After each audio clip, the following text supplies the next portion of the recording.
નમસ્કાર મિત્રો, તાપી જિલ્લાની એકમાત્ર number 1 news channel Samaykranti news બુલેટિનમાં વિગતવાર સમાચાર નિહાળો. વ્યારા તાલુકાના પનિયારી સહિત જિલ્લાના કેટલાક વિસ્તારમાં કમોસમી વરસાદ પડ્યો.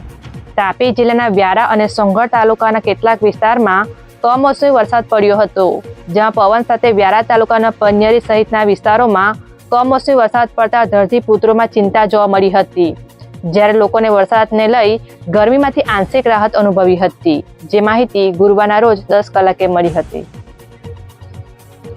વાલોડ તાલુકાના પંચાયત ખાતે જય આદિવાસી પંથના આગેવાનો દ્વારા વિરોધ કરાયો. તાપી જિલ્લાના વાલોડ તાલુકા પંચાયત ખાતે જય આદિવાસી પંથના આગેવાનો દ્વારા વિરોધ કરાયો હતો, જેમાં દાદરિયા ગામે ભ્રષ્ટાચાર છુપાવવાના આક્ષેપ સાથે ટીડીઓની બદલી કરવામાં આવતા વિરોધ કરાયો હોવાની પ્રાથમિક માહિતી પ્રાપ્ત થઈ છે, જે માહિતી ગુરુવારના રોજ 12 કલાકે મળી હતી. નિઝર પોલીસે નદી હાટી ફળિયામાંથી 6 મોટરસાયકલ સાથે 2 ઈસમને ઝડપી લીધા. તાપી જિલ્લાના નિઝર પોલીસ મથકના માણસોને મળેલી બાતમીના આધારે નિઝર ગામના નદી હાટી ફળિયામાં રહેતા શ્રાવણ પાડવી અને રફીક ખાટીક રહે નારાયણનગર ને દસ્તાવેજો વગરના કુલ 6 મોટરસાયકલ સાથે ઝડપી લીધા હતા, જેમાં પોલીસે 1,80,000નો મુદ્દામાલ કબજે લઈ કાર્યવાહી હાથ ધરી છે, જે માહિતી ગુરુવારના રોજ 2 કલાકે મળી હતી. વ્યારા શહેરના સિટી મોલ નજીક પરિણીતાની છેડતી કરનાર યુવક વિરુદ્ધ ગુનો દાખલ થયો.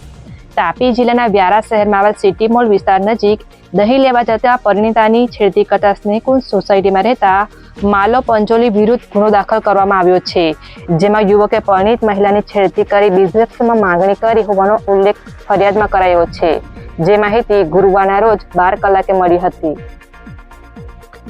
બુટવાડા ગામે પ્રતિબંધિત મહુડાના વૃક્ષો કાપી નાખવામાં આવ્યા. વન વિભાગે કાર્યવાહી કરતા આગેવાનને ત્યાં જઈ બબાલ કરાઈ.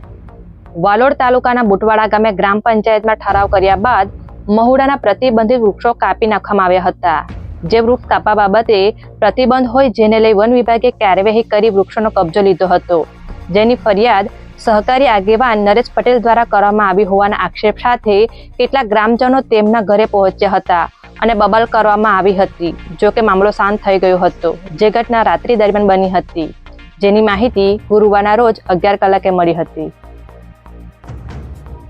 નિઝર તાલુકાના નિઝર ઉછલ હાઈવે પર અકસ્માત સર્જાયો, જ્યાં 2 ઈસમના મોત નીપજ્યા.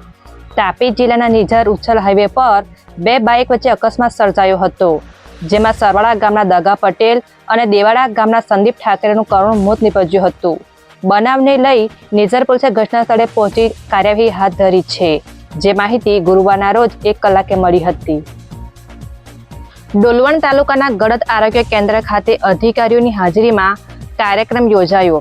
તાપી જિલ્લાના ડોલવણ તાલુકાના ગળદ ગામે આરોગ્ય કેન્દ્ર ખાતે જિલ્લા આરોગ્ય વિભાગના અધિકારીઓની હાજરીમાં કાર્યક્રમ યોજાયો હતો, જેમાં કિશોરીઓને માર્ગદર્શન આપવામાં આવ્યું હતું, જેમાં સ્વચ્છતા અંગે માર્ગદર્શન આપવામાં આવ્યું હતું, જે માહિતી 3 કલાકે મળી હતી. તાપી જિલ્લા સેવા સદનના હોલમાં અધિક કલેક્ટરની હાજરીમાં ઓપરેશન શિલ્ડ અંતર્ગત બેઠક યોજાઈ.